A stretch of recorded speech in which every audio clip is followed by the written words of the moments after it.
What's going on, y'all? Welcome back to part two of my day two targets for the Miami Dolphins in the second and third round of the NFL draft. Obviously, if you missed day one, I posted that with picks 11 and 30. If you missed part one of day two, I also posted that already with picks 43 and 75. So, yeah, let's end off the top 100 picks with pick 87, 90, and 94, since Miami currently does hold seven top 100 picks, which is the first time in a very long time we have been able to say that as Dolphin fans. I mean, sometimes we only have four picks in the entire draft, so a pleasant change up.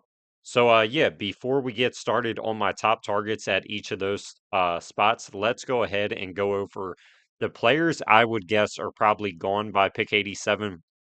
Will all these guys be gone? Absolutely not. Players are going to fall. It happens every single year. I got 81 names, crazy enough that I felt pretty comfortable. Like, yeah, they should be off the board by now. So let's go ahead and run through them real quick. Fernando Mendoza, Ty Simpson, both are going to be top 50 picks. Mendoza's going one. Ty Simpson likely, I think, will go like his floor to me kind of feels like the Cardinals at 34. Running back wise, Jeremiah Love will, in all likeliness, be a top 10 pick. Jadarian Price will probably go in the second round. And I think Mike Washington would get picked probably in the first, 20 spots of the third round. So I assume he is also gone by now. Cardinal Tate, first round pick. Makai Lemon, first round pick. Jordan Tyson, I mean, crazy enough at this point, top 50 pick. Like, I mean, in my opinion, he's the best talent in the class at wide receiver. And it's not really particularly close. But that hamstring injury, he tore his ACL on that same leg. Like, you really worry about the long term health. So, but he will be going by 87. Like, he will be a top 50 pick. I feel pretty comfortable saying that. Omar Cooper, I think, is probably a first round pick. Same thing you can say with Casey Concepcion and Denzel Boston. Definitely top 50 picks. Chris Bell, somebody's going to take a shot on him, regardless of tearing his ACL in November of this past season. I mean, the dude was a first round pick, pretty much solidified as a back into the first type of receiver. Then he got hurt, but OB gone by 87. Zachariah Branch, I just think his playmaking ability, the speed coming out of the slot is just going to be too great to pass on to where he's here at this point. Chris Brazzell, yeah, he's a vertical threat. That's about all he is currently for Tennessee. He's 6'5", 210 pounds, and runs in the 4.3. Someone is going to take that dude before the 87th pick. Jeremy Bernard, I think, has a chance to be a second round pick, but I for sure think he probably goes top 75. Elijah Surratt, I had in my targets for pick 75. I think he probably will be gone by 87. It doesn't feel like he's going to get too far out of the top 75 if he even got there to begin with. Malachi Fields, even though he's slower, we all kind of knew that he's 6'4", 222 pounds. Physical, he's great as a run blocker, but also very good at high pointing the ball and going up and getting it. I assume he will be gone. Tight end wise, I would only guarantee three guys are off the board. Kenyon Sadiq is a top 20 pick. Eli Stowers, the vertical receiving ability, I think is too great, regardless of him being a terrible run blocker. He will be going. Max Clare, I assume, just he's so good at pretty much everything, and he's so well rounded. He might not be elite at anything, but he's such a well rounded tight end. He probably should be off the board. Offense tackle wise, Maui Noah, Fano, Freeling, Proctor, even potentially Miller, Lomu, and Iheanacho probably all could be first round picks, all top 50 picks, in my opinion. Caleb Tiernan, I think, will be gone by this point. Interior offensive line, Vega Ioane, Emmanuel Pregnon, I think, are the first round guards, in my opinion. Maybe Pregnon falls to early second. Bisonsis, it's sounding like will go in the second round. Jennings Dunker, the jack of all trades on the offense line, five position flexibility, excuse me, really can line up anywhere. I don't think he'll be able to play tackle in the NFL level. That's why I have him listed with the interior players. But guard or center, he can make either one work. He's probably going to be gone. Connor Liu was thought to be a first round pick before this season. His first 7 games were solid. Then he tears his ACL and is out the rest of the year. So he probably will fall in the draft. Maybe he's not a top 50 pick anymore. But it seems like, I don't know, the Texans, the Commanders, the Vikings, somebody is going to take him. I can for sure promise you that.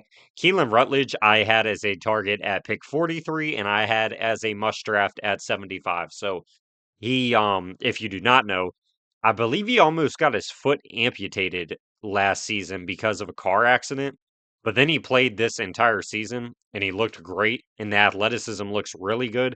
So I assume he will be going by 87. And Jake Slaughter, not really a target playing center to begin with, but he is in all likeliness gone as well. Interior defense line, obviously, you got the top five or six. What is it? Five: McDonald, Woods, Miller, Banks, Hunter. Those guys will be top 50 picks, in my opinion.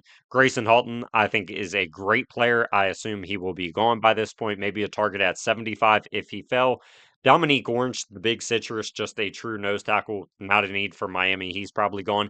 And Daryl Jackson Jr. out of Florida State, I assume, is also gone just because his measurables and just size overall is just utterly ridiculous. So I see somebody taking a shot on Daryl Jackson in the early third round.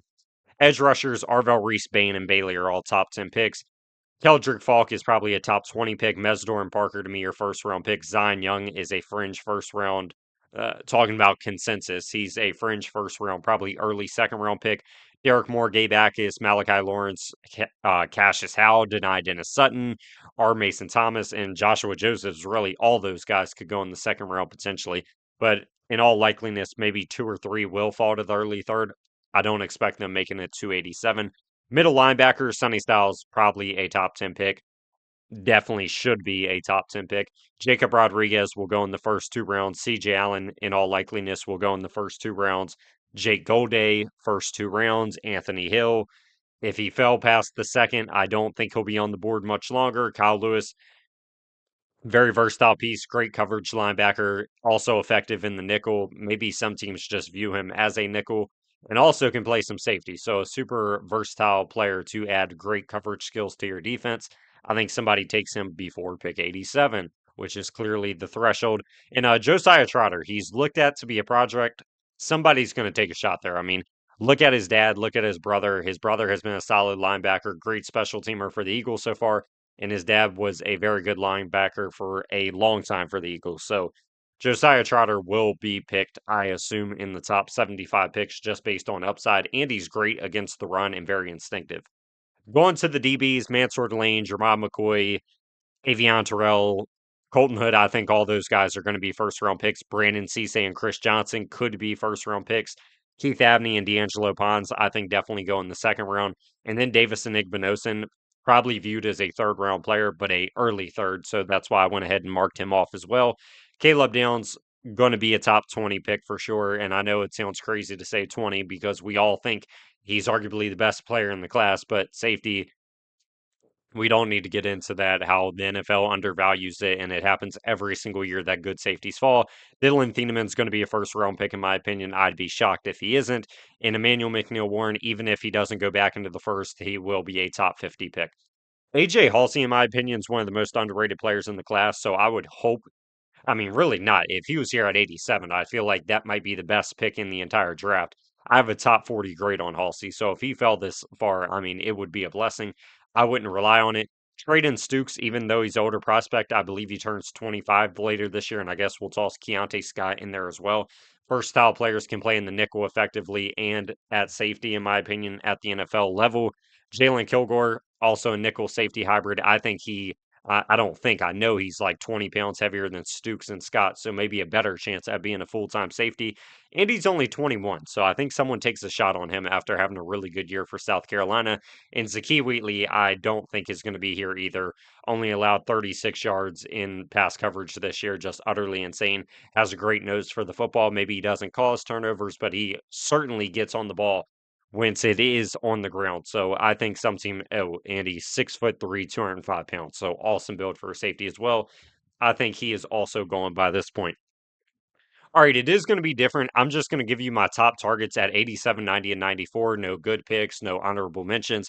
The picks are all so close together. I just think that's pointless because I'll talk about, oh, this is a good pick, but then it's a must draft 3 spots later if those guys are gone. So, top targets at the next 3 picks. They're all in the same tier. It's just 12 names I would look out for in this part of the draft.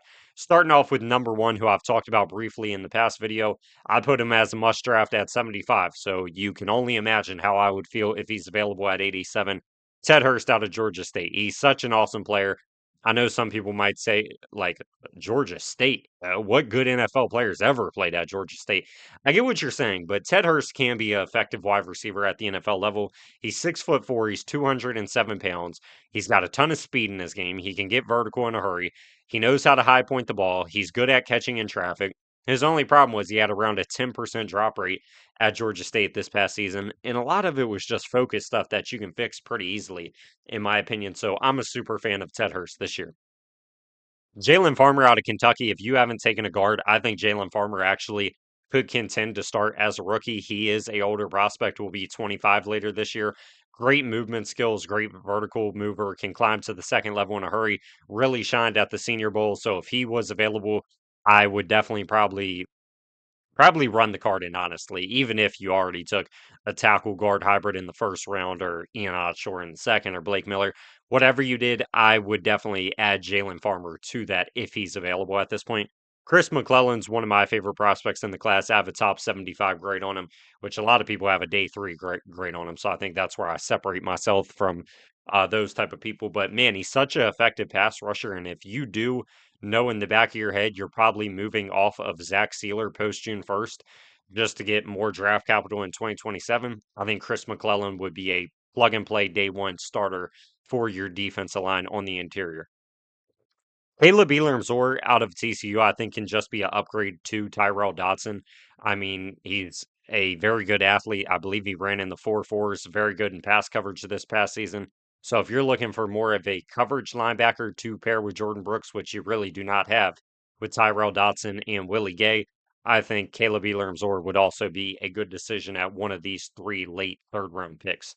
Let's go ahead and jump over to 90. But like I said, the picks are really irrelevant. It's just the 12 names in this seven spot range that I would be targeting. Justin Jolie out of NC State, I think, would be a great Julian Hill replacement. Jolie played at what, 6'3", 265. I think he dropped some weight for the combine, though. Probably 6'3", 260 pounds. So he is shorter for a tight end, but he's got a lot of weight. He is a great run blocker, and he really didn't drop the football at NC State, really, in any occasion. So if that's your Julian Hill replacement, that can be an impact blocker for you in the run game, but also be a good receiving weapon. He would be very high on my bingo card to walk away with at one of these third round picks. Aiden Fisher at Indiana, I've talked about briefly as well.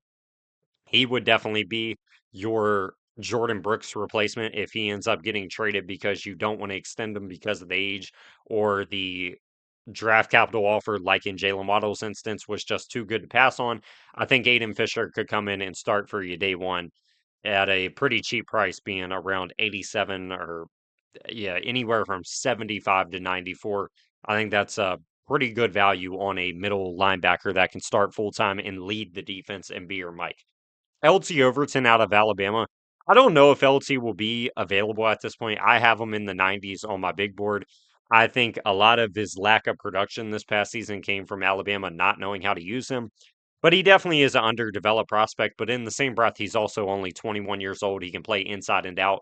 He feels like the Walmart version of or not Cassius Howell, Keldrick Falk later in the draft. So if he's here, I don't mind taking the risk. He is a pretty good run defender. He adds good size to the edge as well. So I think that'd be a pretty solid pickup for your edge rusher room at the price. Genesis Smith, I think, is a very good fit for Jeff Hafley's defense. However, me personally, I'm not the biggest fan of Genesis Smith. I have him 98 on my big board, or maybe 99. So, yeah, he definitely he barely cracked a top 100 grade for me, which some people would think is crazy. He is an awesome athlete. He's big. He's athletic. He is pretty good in coverage.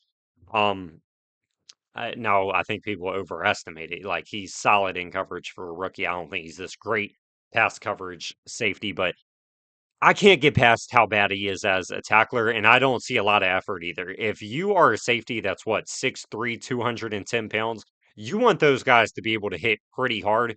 Genesis Smith does not provide that. And actually, let me go get his actual weight so I can put this into perspective. He's 6'2", 202, so he is a little lighter. I believe Arizona had him listed a little bigger than what I thought, but you still expect guys that big to be able to hit, especially with how athletic he is. He does not want to tackle. He's going to stick his arm out, hope he trips you, Like, and I can't get past that. I don't want my safeties to play like that, especially when we're trying to kill a narrative that we're a soft football team down in South Florida. Adding people like Genesis Smith isn't going to make that go away. So, yeah, I don't know how I would feel, but he would be a very good coverage safety for Halfley's defense that really has nothing at safety currently. All right, moving on to pick 94, our last third round pick, and the last pick we will talk about because I'm not doing day three. I might do overall day three targets potentially, but it won't be as in depth. But yeah, we're gonna start out with Bryce Lance, who maybe it's the school that's tricking everybody's brain. He looks like Christian Watson. He's 6'3", he's 210 pounds, he's very fast, he's a vertical target, can go up and get the ball. And playing at the same school as Christian Watson definitely didn't help the comparison at all from being unique, but that's his game style and that's how he plays.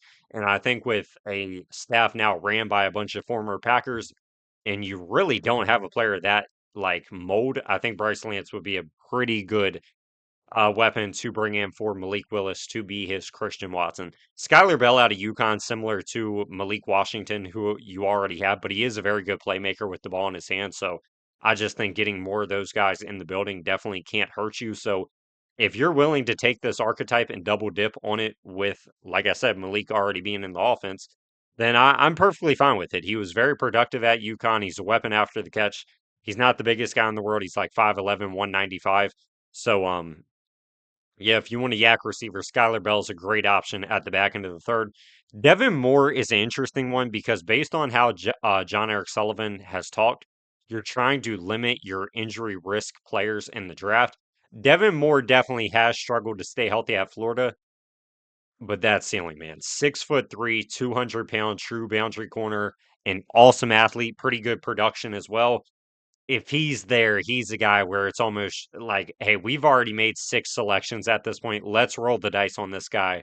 And it could be like having Juju Brents on steroid, but Juju Brent's a pretty good player. He just can't stay healthy. So it's like having a second Juju Brents, if you will. And yeah, man, this video is going to be pretty quick. Send off Kamari Ramsey. I'm a little lower on Kamari Ramsey. He didn't crack my top 100. But I mean, he is a very intriguing piece to add to Jeff Halfley's defense. He has a ton of experience in the nickel. He has experience deep at safety. So it's like he brings versatility in your secondary, which you definitely need. And you're like I said, the safety room's terrible. And I don't think the nickel room at all is all that good either at corner.